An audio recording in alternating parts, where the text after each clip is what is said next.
আনিশা তাদের নার্সিং হোমরুমের পণ্ডিতজিকে সেনগুপ্ত বাড়িতে আনিকাকে জিজ্ঞেস করে। আনিশা কালকে বলে যারা নিয়ে আসুক তারপরে বলছি। এরপর সেখানে আসলে মানুষ আর সবার সামনে বলে যে উনি বলেন আমাদের নার্সিং হোমের পণ্ডিতজি আর নয়, সমস্ত কিছু বিচক্ষণ করে বলেছে রানীকে নার্সিং হোমের রথ সাজাতে।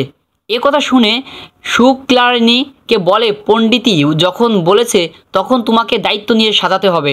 মনে রেখো কোনো রকম ভুল ত্রুটি হলে কিন্তু আমাদের পরিবারের ক্ষতি শুরু। কথায় রানী আনিশাকে বলে তুমি কোনো চিন্তা করো না, আমি আজ রাতে গিয়ে সাজিয়ে দিব, কাল সকালে তুমি এসে দেখে নিও ঠিকঠাক সাজিয়েছি কি না। ওদিকে নার্সিং হোমে অলোক সেন এসে ট্রফি ম্যাচ এবং ফিট করে চলে যায়। এদিকে দুর্জয় আর আমি একসাথে প্রবাসী রাত্রিবেলা নার্সিং হোমে এসে রানী তার বান্ধবীদের সাথে ধরা যায়। এদিকে নার্সিং হোমের ভিতর থেকে কেউ একজন রানীর উপর নজর রাখে। এই ছিল আজকের আপডেট। যদি আমাদের ভিডিওটি আপনাদের ভালো লাগে আমাদের চ্যানেলটি সাবস্ক্রাইব করে সাথেই থাকবেন। ধন্যবাদ।